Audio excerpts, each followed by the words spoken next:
Okay, so for solving quadratic equations, we're going to look at the solution that I used in the last video, and this is going to be a good example here for us. Okay, so notice this is all the same. We're getting the scanner, we're getting the output, we're getting the input from the user, I'm printing a blank line, and we're still calculating the discriminant. I'm using the simpler checks that we talked about in the last challenge, so remember that these have the potential to fail because of floating point number comparisons, but we'll look at in a minute just kind of how I would make this a more robust solution. So we say if the discriminant is exactly 0, and we can actually add some comments in here, so we can say this is the one solution case. The solution is just negative b divided by 2 times a, and I've got 2 times a in parentheses here. I could have left out the parentheses if I said opposite of b divided by 2 then divided by a. Either one will give me the correct result, and then I print that out.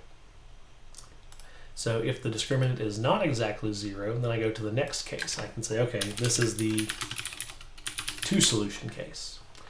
The first solution is just negative b plus the square root of the discriminant, and that's all in parentheses, divided by 2 times a, again in parentheses. And the second solution is the exact same thing, but I'm changing the plus to a minus here.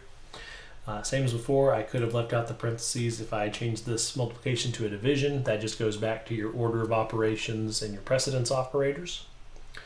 And I print out that the solutions are first and second solution. And then if neither of these are true, then I print there are no real solutions, and we close the scanner. So this is how we would use a conditional if else block to make our lives a little bit cleaner here. Now I could have actually, I can improve this a little bit with my floating point issues with rounding and a quality by saying, okay, I'm just going to do a math.abs on the discriminant is less than, let's say 0.0001. If it's this small, then it is 0.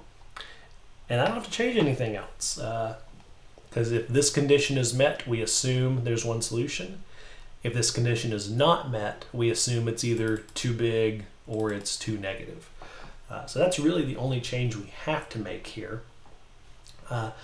You could run into a problem because we have a division by a. So if I had provided the user input like this, if I had said, oh, I'm going to be clever.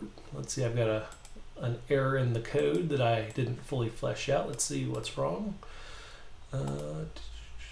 Nothing is jumping out. Let's see. Variables, there's a token that doesn't like, probably just in, oh, yep, it's just in the terminal. I'm going to close that and just run it again. So nothing wrong with my code.